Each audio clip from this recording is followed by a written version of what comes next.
In the United States in the last 20 years, there has been an explosion of interest in the gospel among Christians.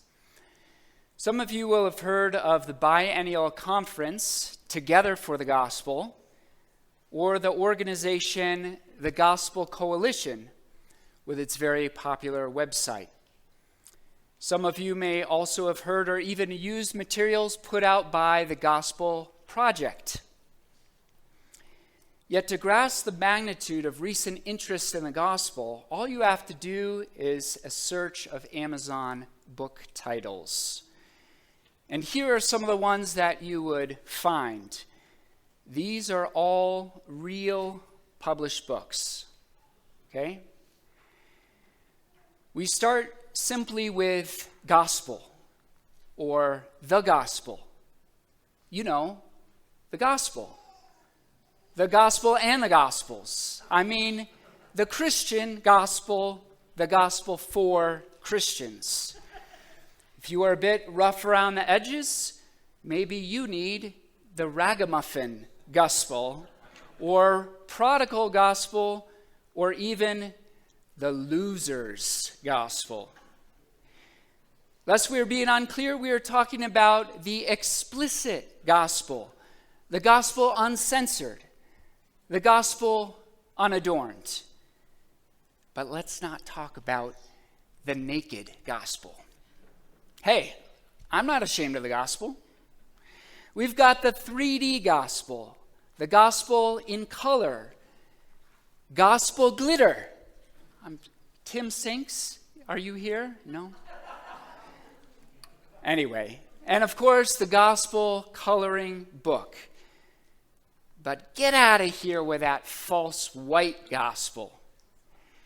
If you're not artistic but you are fashionable, maybe the lipstick gospel will appeal to you. Or for the food lovers among us, may I suggest the gourmet gospel, which naturally leads to the full gospel. You don't want to hear the gospel from me? Well, maybe you prefer the gospel according to a thornless blackberry.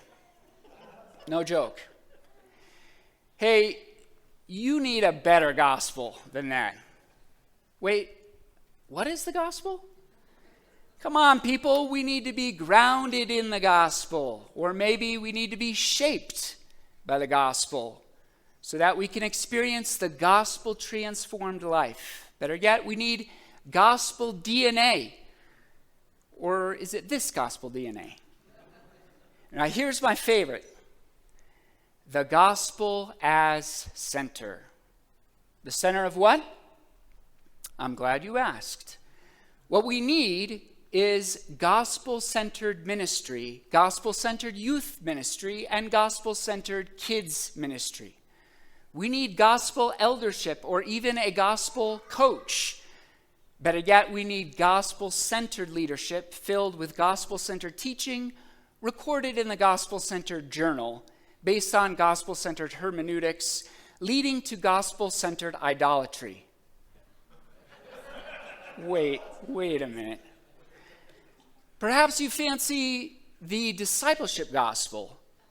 As for me, I'd rather have gospel-centered discipleship and gospel-centered counseling in my gospel-centered church or gospel-centered community, where my gospel-centered worship leader can lead gospel-shaped worship, resulting in gospel-centered evangelism.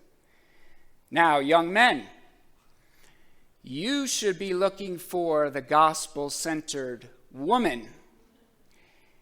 Young ladies, strangely, I couldn't find a book entitled The Gospel-Centered Man. But don't despair. Maybe you'd settle for one of those bearded gospel men. Are there some bearded gospel men in the house tonight?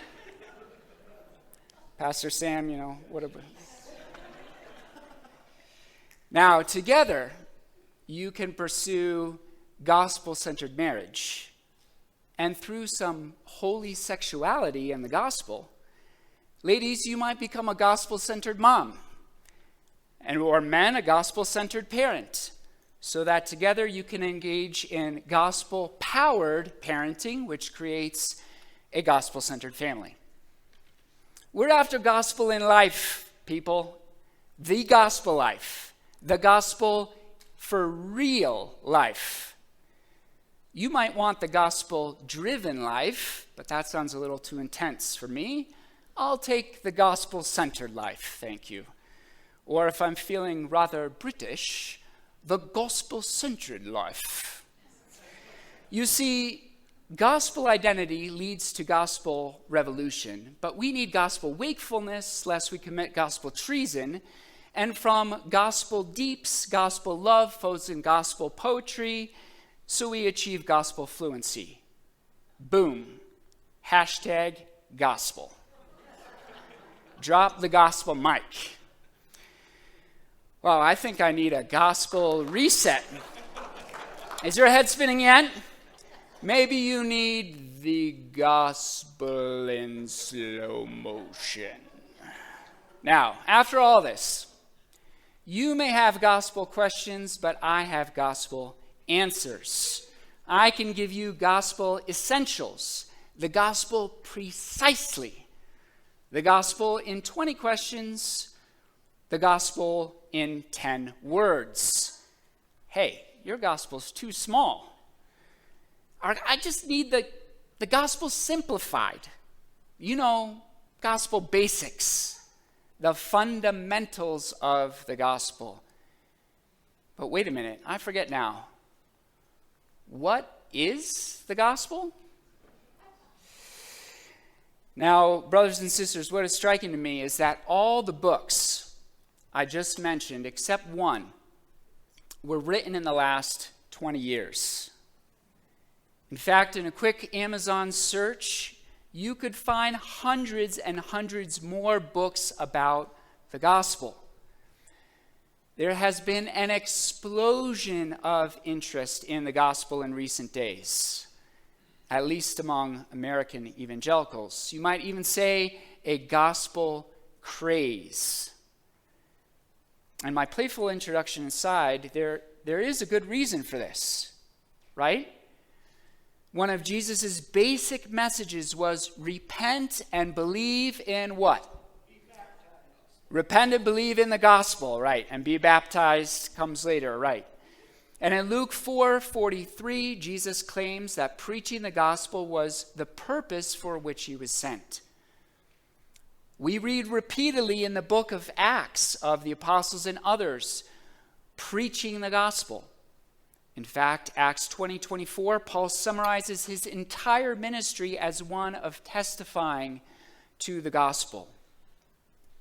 Paul was set apart for the gospel, Romans 1:1, calls the gospel the power of God for salvation, and makes it his ambition to preach the gospel where Christ has not yet been named.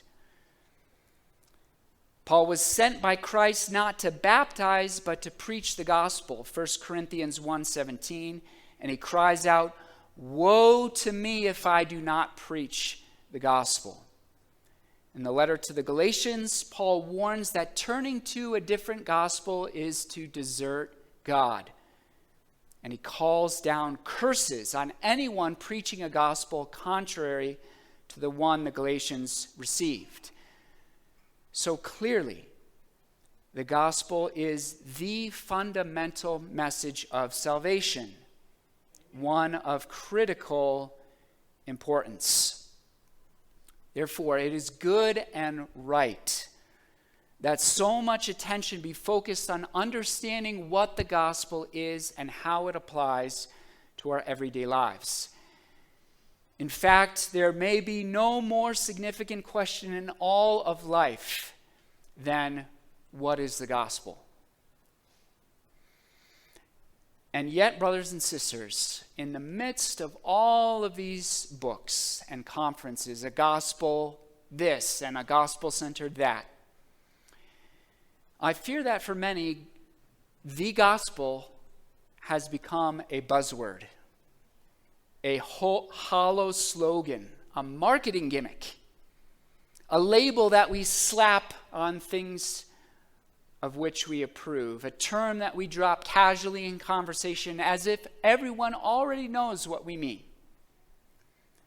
But do you? Do you really know what the gospel is, as the Bible defines it? And do you have a clear grasp on how the gospel affects all of your life, from the time that you first believe until the day you die? Do you? Pastor Sam and Danny have graciously agreed to let me teach a 5-week series on the gospel. So, the next 5 Wednesdays, I would like to present to you a method that I have been developing to explain the gospel. I am aware that there are many different ways to explain the gospel, and some of you have been sharing or teaching on the gospel for decades. So I humbly offer my method as simply one among many, and I would appreciate your feedback throughout the series. Seriously, please come to me with your questions or comments. Now, some of you may be thinking to yourself, isn't the gospel for unbelievers? Why should we who have already believed in the gospel study the gospel again? Others of you may be thinking, I already know the gospel. That's so basic. And here's what I would say to these objections. The gospel is foundational to our faith. Everything else in the Christian life is built on top of it, like a house is built upon a foundation. And yet, even this metaphor doesn't quite capture the importance of the gospel, because the gospel is more like the structure of the entire building. Here's one way to think of the role of the gospel in the Christian life. Suppose you were to attend a local middle school basketball practice. You would see the coach teaching the kids how to dribble, how to pass, rebound, shoot, and move around the court, right? A person cannot begin playing basketball without these 5 basic skills. And yet, if you went to the facility of the reigning NBA champions, the Denver Nuggets, watch out for my Celtics this year, what are they practicing on a daily basis? Isn't it dribbling, passing, rebounding, shooting, and moving around the court? All of that. Now, don't get me wrong, basketball in the NBA is far more advanced than basketball at the middle school level. Yet the same basic skills, the basic elements of the game are the same. Professional basketball players are simply executing these movements at a much higher level of sophistication, experience, and complexity. And friends, so it is with the gospel and the Christian life. In the game of life, Christians never advance past the gospel. Rather, they learn the basic gospel movements in deeper and deeper and more profound ways. Certainly, there is such a thing as spiritual growth in the Christian life, but we never grow beyond the gospel. Rather, we grow in the gospel. Amen. That's right. And so for these 5 weeks, Thrive is returning to the fundamentals of our faith. We're going back to the basics, friends.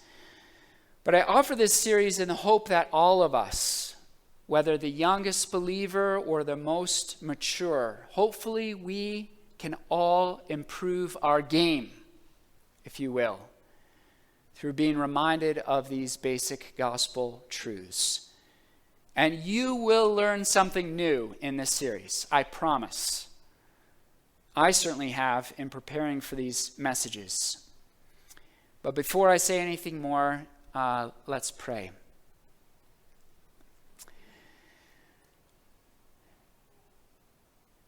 Father, I'm excited to be with my brothers and sisters tonight and to be studying this most important topic, what your word says about the gospel, the fundamental message of salvation, the basic movements of our Christian life that we practice all of our lives. And so I do pray, God, that you would come and bless this series. Help me to teach accurately, faithfully to your word. And as Danny prayed, I just ask that we would be not only hearers of the word, but doers of the word, that we would put these things into a practice, God, that you might be glorified among us. And we ask in the powerful name of Jesus. Amen. Okay, the way in which I will explain the gospel is by using the 5 fingers of the human hand. So I am calling this series the 5 fingers of the gospel. And in this method, the first 2 fingers, the thumb and the pointer finger, are the necessary background to or foundations for the gospel. The middle finger then is the core of the gospel, and the ring finger and the little finger are the foreground or the necessary implications of the gospel. Okay, so we have background or foundations, the core, and then the foreground or the implications, necessary implications of the gospel. And today we are just going to consider the thumb, which represents God's design. So take a look at your thumb. You probably know that your thumbprint is totally unique to you. There is no one in the entire world who has exactly the same pattern of tiny ridges of skin as you do, which is composed, I learn, of arches, loops, and whorls. Everyone has a different pattern. Not even identical twins have the same fingerprints. So when you look at your thumb, remember that God created each of us totally unique and special. And yet, even though we all have unique thumbprints, all of our thumbs were designed to fulfill the same basic purpose, to allow us to grasp and to manipulate objects. Likewise, although God created each of us unique, he created every human to fulfill the same purpose. And that is what we will examine tonight. What is God's design in creating human beings? Why did he create you? What is the meaning of your life? This is part of the necessary background to the gospel. And to answer this question, we will turn to a familiar passage, Genesis 1:26 through 29. Let's listen to this passage again. Then God said, "Let us make man in our image, after our likeness, and let them have dominion over the fish of the sea, and over the birds of the heavens, and over the livestock, and over all the earth, and over every creeping thing that creeps on the earth." So God created man in his own image. In the image of God, he created him, male and female, he created them. And God blessed them, and God said to them, "Be fruitful and multiply, and fill the earth and subdue it, and have dominion over the fish of the sea, and over the birds of the heavens, and over every living thing that moves on the earth." And God said, "Behold, I have given you every plant yielding seed that is on the face of all the earth, and every tree with seed in its fruit. You shall have them for food." I want to make 4 points from Genesis 1:26 through 29 this evening.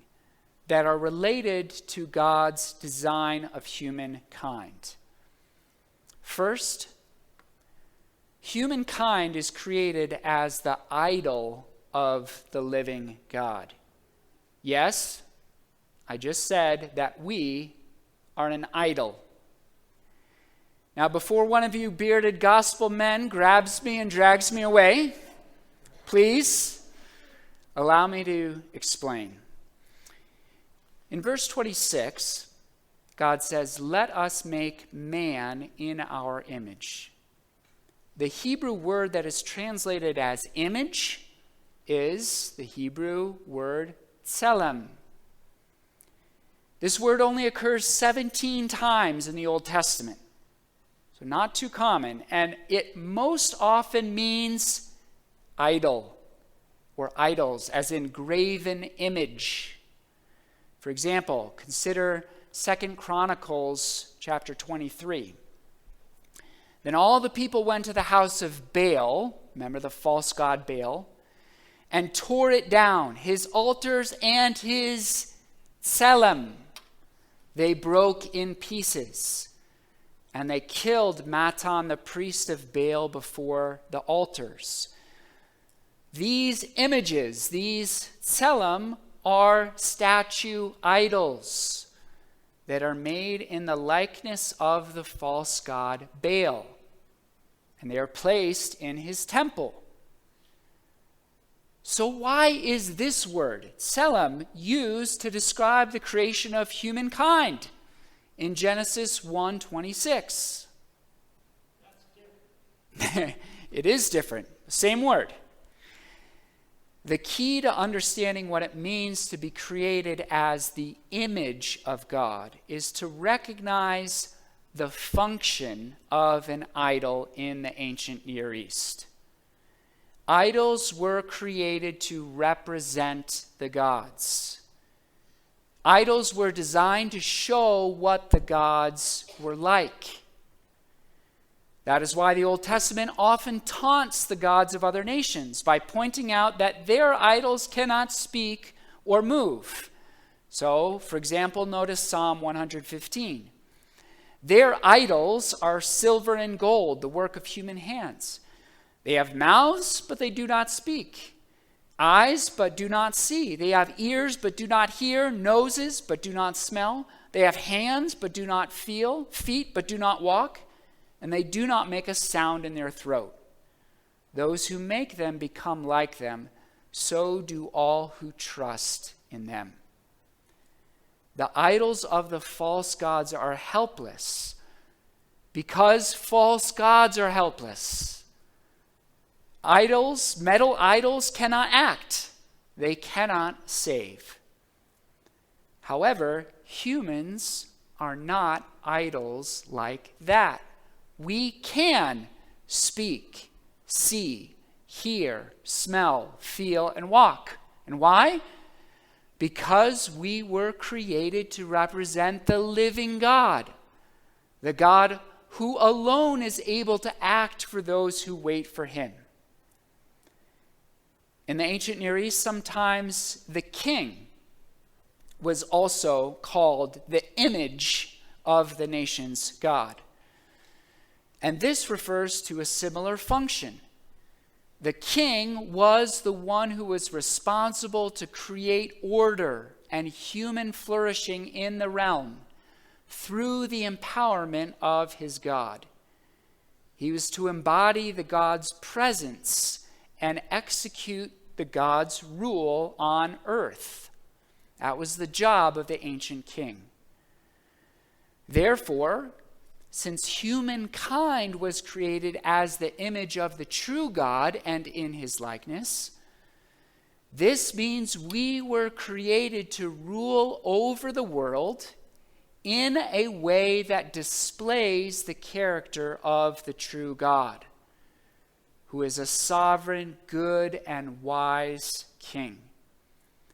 Humans alone, among all of God's creatures, were given the unique capacity and commission to consciously reflect the glory of God in the world. Now, my second point is one that has come into focus by living in Indonesia. As you know, most Americans have an individualistic culture. Living in Indonesia has been my first experience of living in a communal culture. And God has been teaching me to read the scriptures more from this perspective because the biblical cultures were much more communal than individualistic. Therefore, I want to offer a new theory that I have formed about the communal or corporate nature of the image of God. In my view, it is more biblically precise to say that humankind is created as the singular image of God, rather than to say that individual human beings are created as distinct plural images of God. So as a parallel example, no one would say as a believer, I am the body of Christ. Right? That would seem strange or inappropriate.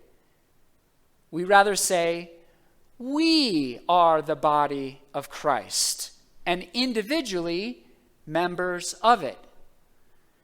And what I am suggesting is the image of God is similarly corporate and communal in nature. Humankind was created as God's image. And as individuals, we collectively form that one image.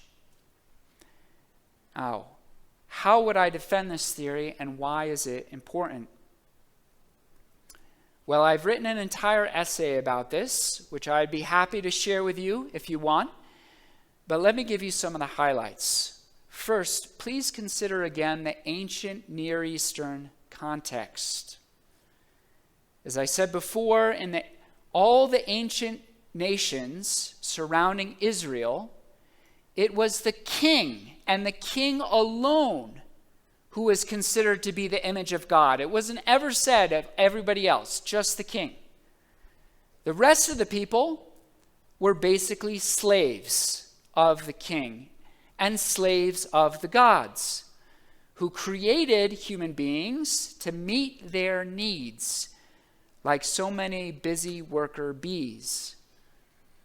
So when Genesis 1:26 asserts that man, or that is, humankind, is created as the image of God, this is a radical countercultural claim. Scholars sometimes refer to this as the democratization of the image of God. All of us, men and women alike, are created as God's image. We all have equal dignity and worth, and we are all given the same function to perform together. Consider also verse 27. So God created humankind as his own image. As the image of God, he created it. Male and female, he created them. Now, when I read that verse before, I always thought God needed to create humankind as male and female for the purpose of biological reproduction. Right? Humankind could not be fruitful and multiply and fill the earth by themselves without babies. So the significance of verse 27 would be that it explains the means by which humankind could multiply. While that remains true, now I believe that this verse teaches something more. I believe that humankind cannot fully function as the image of God without living in community.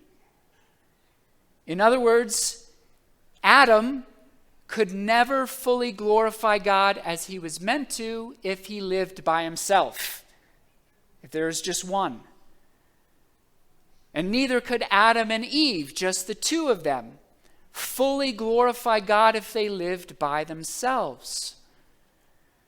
Rather, Genesis 1:27 envisions generations of descendants living in community, a society, a people of God who together would represent his likeness in the world. Here's a metaphor that might help. Stretching all the way back to Augustine, but especially in John Calvin, you may have heard the metaphor of human beings like a mirror, like we were created to reflect the glory of God, as a mirror reflects the sunshine, right? Now, in my view, it is not that we are just tiny individual mirrors, each called to reflect the glory of God separately. Rather, God designed us to form one massive parabolic mirror, parabolic dish, like this one, in which the reflective power of the whole, when all the mirrors are aligned properly together, that power is greater than the sum of the parts. Therefore, given the ancient Near Eastern context in which all the nations of the earth were built on systems of hierarchy, social classes, oppression, exploitation, and basically slave labor, the creation design in Genesis chapter 1 stands out as totally different. Genesis 1 envisions a righteous and just society in which all people treat each other with respect and dignity, and all work together in the same exalted calling to rule the earth together to the glory of God. Basically, all of humankind is given the job that only the ancient Near Eastern king was given. In other words, in Genesis chapter 1, we can see both halves of the greatest commandment, right? To love God and to love your neighbor as yourself. I think both of them are present in Genesis 1.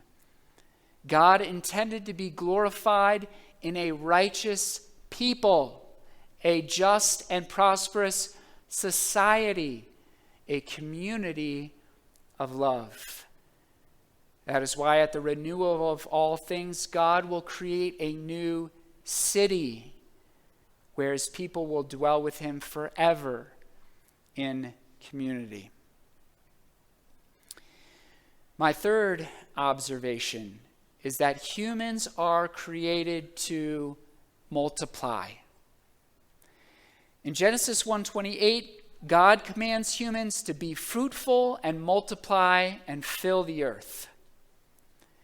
In order to understand the eternal plan of God, we must perceive the significance of Genesis chapter 1, verse 26 and verse 28 in combination. Okay, notice the following equation, right? God created humans as his image and then commanded them to fill the earth. Now, why would he do that? What is the goal? Since they were created to reflect God's glory and then to spread throughout the earth, God must intend to fill the earth with his glory. And this is exactly what we read in verses like Habakkuk 2:14. For the earth will be filled with the knowledge of the glory of the Lord as the waters cover the sea. Or Malachi 1:11. For from the rising of the sun to its setting, my name will be great among the nations. And in every place incense will be offered to my name, and a pure offering. For my name will be great among the nations, says the Lord of hosts. God's intention from the very beginning, from creation, was to make a worldwide, spectacular display of his own glory.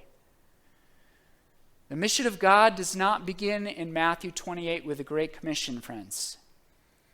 The mission of God does not even start in Genesis 12. The mission of God starts in Genesis chapter 1. It has always been the design of God to glorify himself throughout the earth through people who are made as his image and in his likeness. My fourth and final point is taken from verse 29. And God said, "Behold, I have given you every plant yielding seed that is on the face of all the earth, and every tree with seed in its fruit. You shall have them for food." Notice that humankind is created to rule the world, but to do so, they must rely on what God has provided.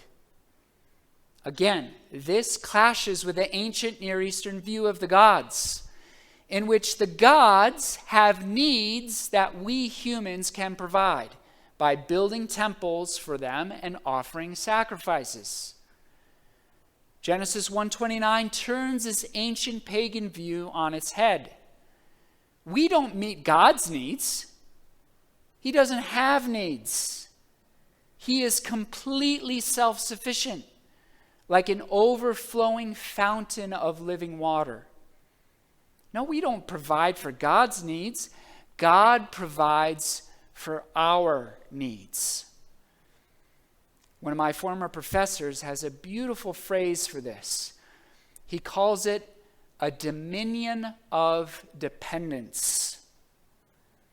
In other words, humans were given dominion over the earth to rule as God's representatives and in his likeness. But although we are given this exalted role, we are but fragile creatures who must continually depend on God to sustain our lives. And God has created things in this way because he is glorified in meeting our needs and in our dependence upon him. Our weakness highlights his strength. God is the sovereign, self-sufficient supplier of all things. He is good, and he is the giver of all good gifts. As Paul writes, "Who has given a gift to God that he might be repaid? For from him and through him and to him are all things. To him be glory forever."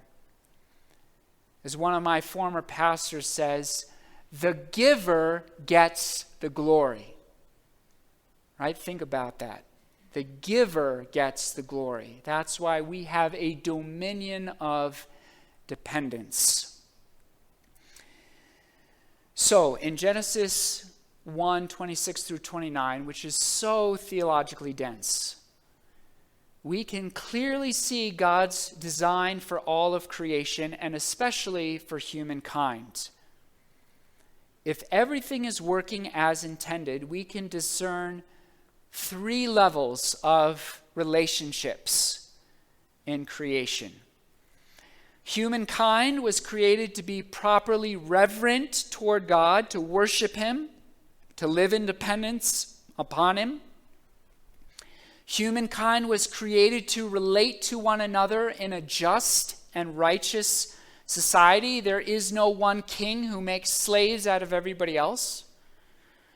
And humankind was created to rule over the earth, cultivating its potential, planting and building with wisdom and creativity, thankfully enjoying all the good things that God has made and provided to us.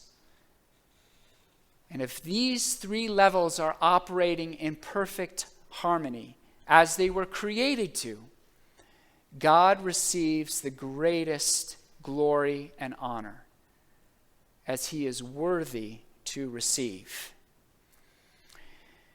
There's a biblical word that captures this full-orbed vision of human flourishing.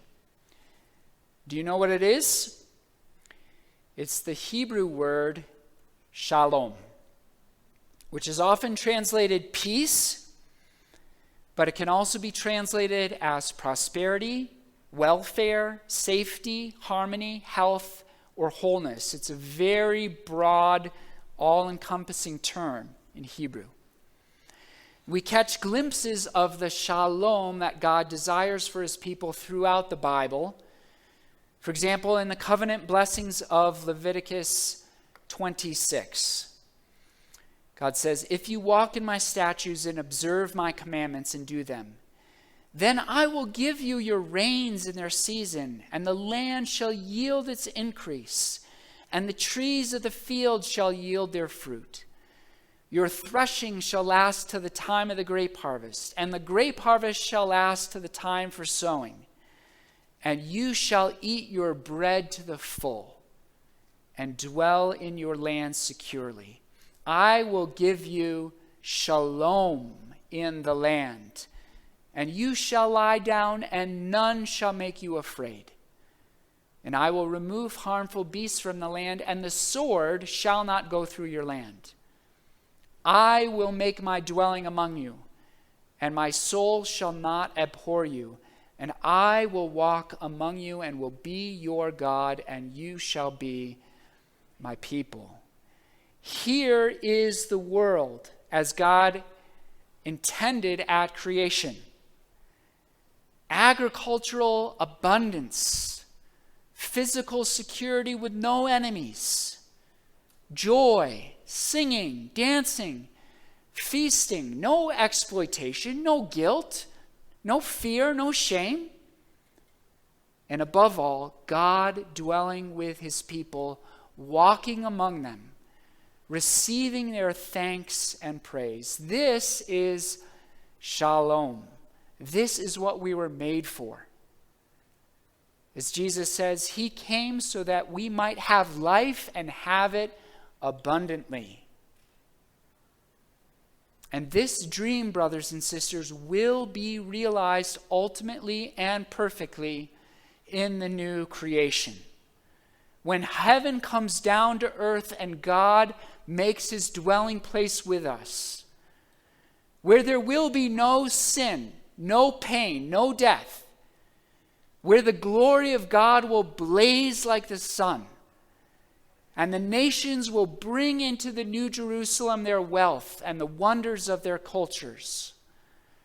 When in God's kingdom we create the perfect, thriving, flourishing civilization, and we can all worship God with new bodies, praising him for his mercy and grace, and pursuing all of the hobbies and interests together, forever in perfect delight, filling the new earth with the glory of God as the waters cover the sea. That was God's vision at creation, and he has not abandoned that vision. And friends, we need to understand the fullness and the beauty and the epic scope of God's design if we are going to fully understand the gospel. So I want to summarize what we have seen from Genesis 1:26 through 29 in a single sentence that expresses what the thumb represents to me, God's design. This is how I did it. God created humankind to reflect God's glory throughout the earth in a flourishing society through a dependent personal relationship with God. Now, to close, how does this dimension of the gospel affect our daily lives as believers? I want to mention briefly just two ways. First, we must all continually remind ourselves that we were created to serve and worship God, not vice versa. In living the Christian life, it is a daily challenge to recognize our position and to recognize his. Right? We are the creatures, friends. He is the creator. We are the clay. He is the potter. He can do with us as he so pleases, and he has every right to do so. Friends, you can't make any claims upon God except those that he allows you to, right? Because he owns you. He owns you. Your life is his. Your breath is his. Your body is his. Your time is his. Your talents are his. Your money is his. Your education, your career, your family, your ministry, your dreams, they do not belong to you. They are his. And it's one of the hardest things in all of life to admit on a daily basis that we are not our own. We are not determining the agenda for our lives. We are the personal property of the creator of the universe. And we must submit. We must surrender. And yet, second, he is not a cruel master. He is a good master.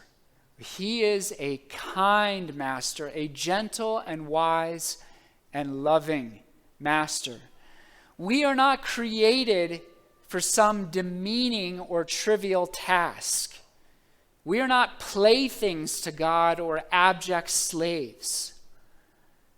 He created us as kings and queens, and I mean that very literally.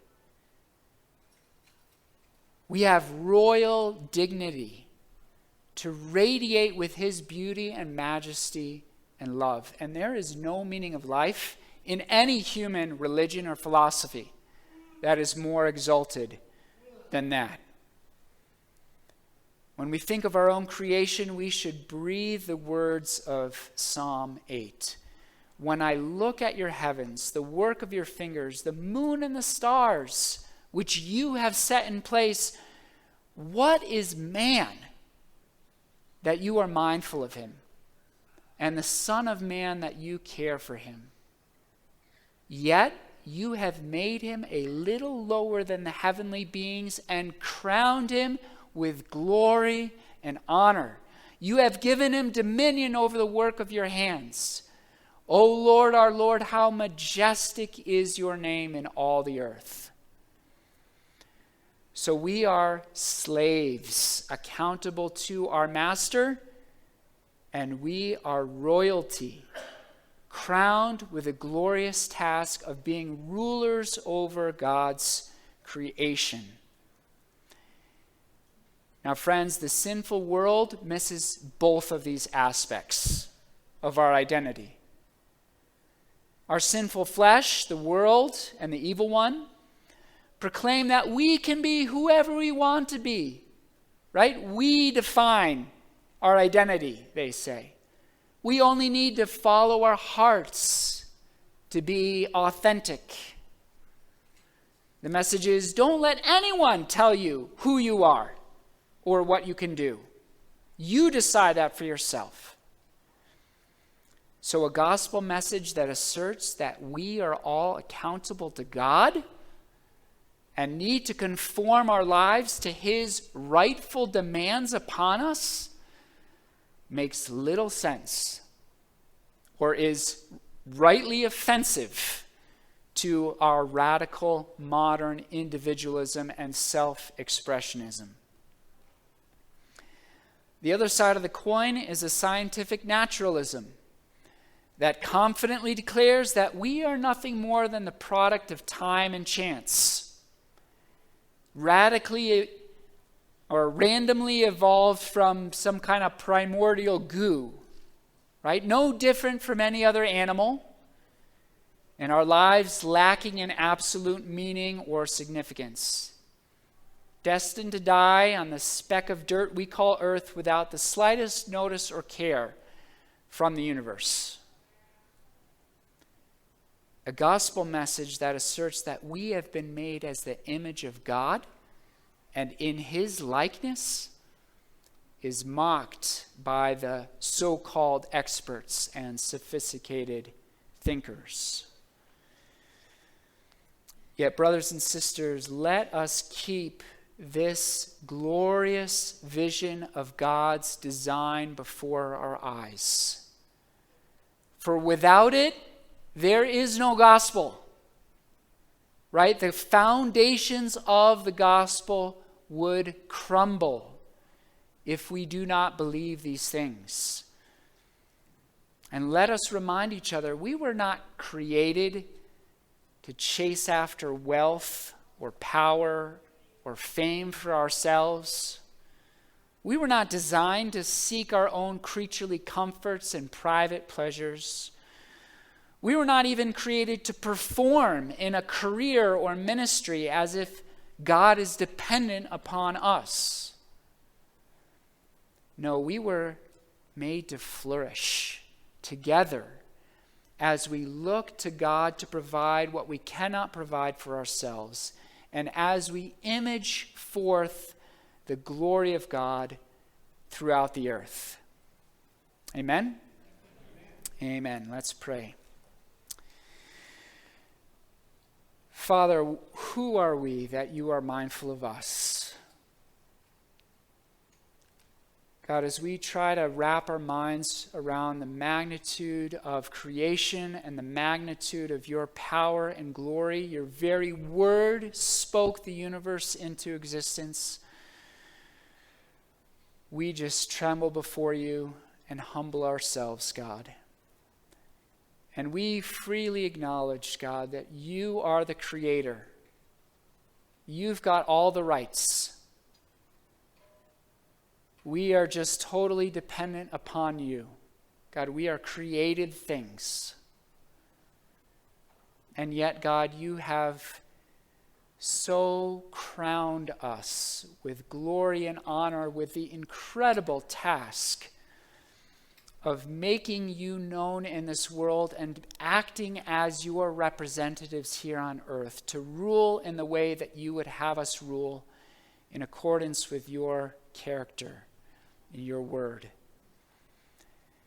And Father, I pray that these truths would land on us with fresh power tonight, God, that you would both humble and exalt us, that we would both just fall on our faces before you, Lord, and stand tall and outstretch our arms to heaven and thank you for everything that you give us. God, you are the Lord of heaven and earth. You don't dwell in temples made by human hands as if you needed anything, for you are the one who gives us life and breath and everything else. And so we praise you. Pray that we would grasp anew your design for us in creation as we study the storyline of the word and the gospel message. Pray that you'd come and bless our efforts in Jesus' name. Amen.